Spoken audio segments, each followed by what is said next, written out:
Hi, you guys. I want you to give this video a listen. In 2013, Dr. Wainwright sent an observatory balloon up 84,000 miles. Feet, not miles. And what he found is amazing. It proves everything that we're seeing in sky. It is titanium and I guess vanadium balls. Vanadium. That are reproducing, actually seem to be seeding our heavens. So check it out, and then we'll talk about this and some other stuff. Talk to you soon. Dr. Milton Wainwright revealed that he sent a balloon 84,000 feet into the atmosphere to collect dust and other particles. When he was reviewing the data once the balloon made its way back to Earth, however, he discovered inside the samples tiny metal balls that were made of titanium and vanadium, further saying that the structures were around the size of a human hair. Inside was a gooey biological substance. Once he reviewed these organisms underneath the microscope, he said that he could see the metal globes, and noted that these could have been designed by an intelligent species that was trying to seed life on Earth. Dr. Milton Wainwright went on to detail that the mysterious metallic ball seemed to be covered in a fungus, saying that it was knitted like a mat and made a small impact crater where it hit the sampler, something that led him to believe that these structures were travelling at high speed. Understandably, the doctor was excited by this discovery, and so decided to carry out further tests. He discovered that the organisms test positive for DNA, and noted that these structures are 6 times bigger than the size limit of a particle which can be elevated from Earth to this height. He said the following: "We sent balloons and a sampler and found no pollen or grass, nothing up there to contaminate. It was completely pristine.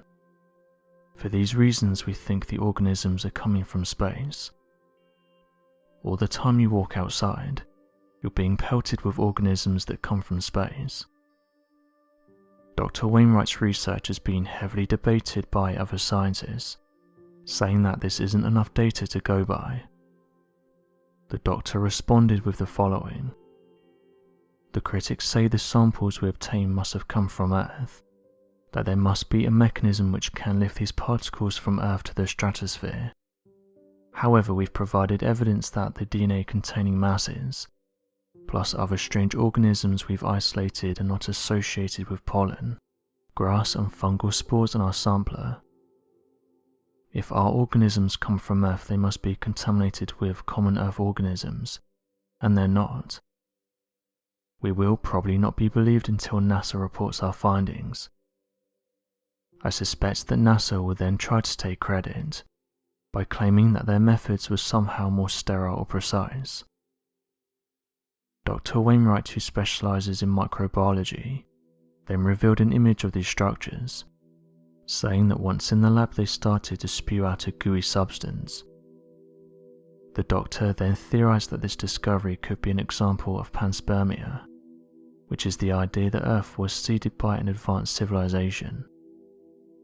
He theorized that the strange metal sphere that released the gooey substance was actually the ingredients for life, and that inside could have been a colony of tiny microorganisms.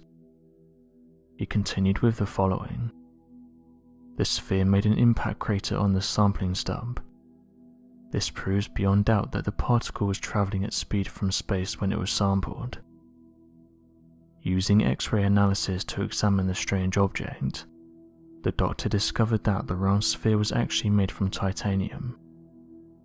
The team also described that it had a fungus-like knitted mat-like covering."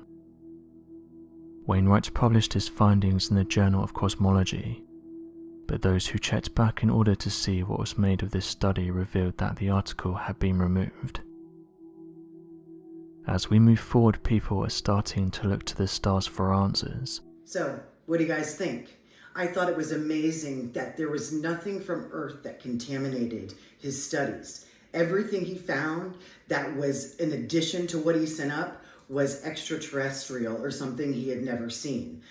So that pretty much proves that it wasn't going up, plus the fact that he noted that it was 6 times the mass of anything that can rise from the Earth. So these are particles falling. I believe they're affecting us. I think some of us can take it and some of us can't. Some of us can, sorry, my mom's calling me, I'm shopping for her today. Some of us can handle it, some of us can't. I believe that is what the COVID infection may be. Something is falling on us. If you can't handle it, you don't recover from COVID. If you can adapt to it, then you end up being okay. Okay. Let's talk about some other things. The reason that I don't show my face a lot, the reason I don't talk to you guys a lot is because I have been informed, let's say, that the next way of communication is going to be sight, is going to be light language, is going to be exactly what us Skywatchers are already doing. It's going to be using light, using what light does, the tricks light plays, the show light puts on as a way to communicate, and sound. That's why I add music as well.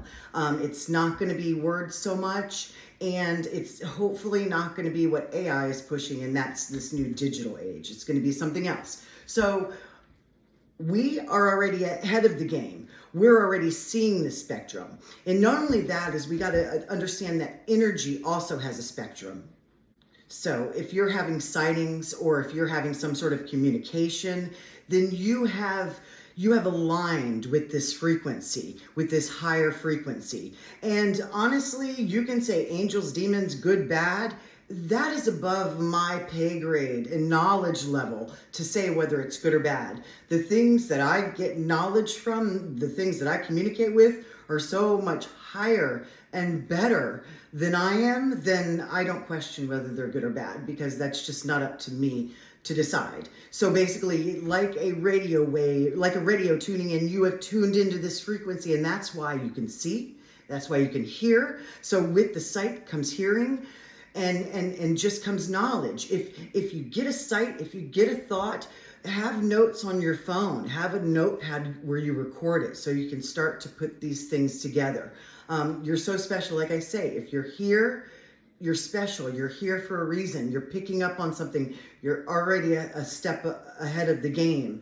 You're already starting to communicate. You see what's going on. And I believe that's how we're being communicated with, not only via light language and symbols and light symbols, we're also being communicated. Okay, so it's a subatomic language, so we're being communicated on a subconscious level when we're subconscious, when we're dreaming. So our dreams are important, write them down.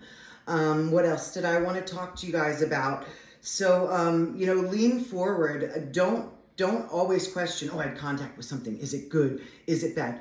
You know if it's good or if it's bad. If it gives you a bad feeling, if it leads you towards bad things, it's bad. If it leads you towards good things, if it makes you a better person, it's good. So you can take anything. A lot of you have had, horrible things happen to you in your past. You are right there at a crossroad. You can go down a bad road or you can go down a good road because of it. It can make you worse or it can make you better. So saying what happened to you is good or evil, that's very subjective, because if it made you such a better person, then it ended up being a good thing. So that's why I don't jump to judgment. And so if it takes me putting my face out here to help get the message across, then that's what we'll do. We're all going to learn together, and I'm going to show you as much as I can, as much as I see. I'm going to be wrong. I'm going to take a left when I should have taken a right. Tell me, help me. I had someone send me something, Ancient of Days sent me something about the planet. So I'm going to dive into what they told me and try and make sense of it and bring it to you guys. So not only do I use my ideas, I also have things where people come to me and bring them to me that I try and figure out and bring to you. So have a great weekend. I'll talk to you guys soon. As you can see, we have a rainy day. So no sky, and see my swirly sun, which is my FU Big Bang Theory sun. All right, guys, talk to you later. Have a good weekend.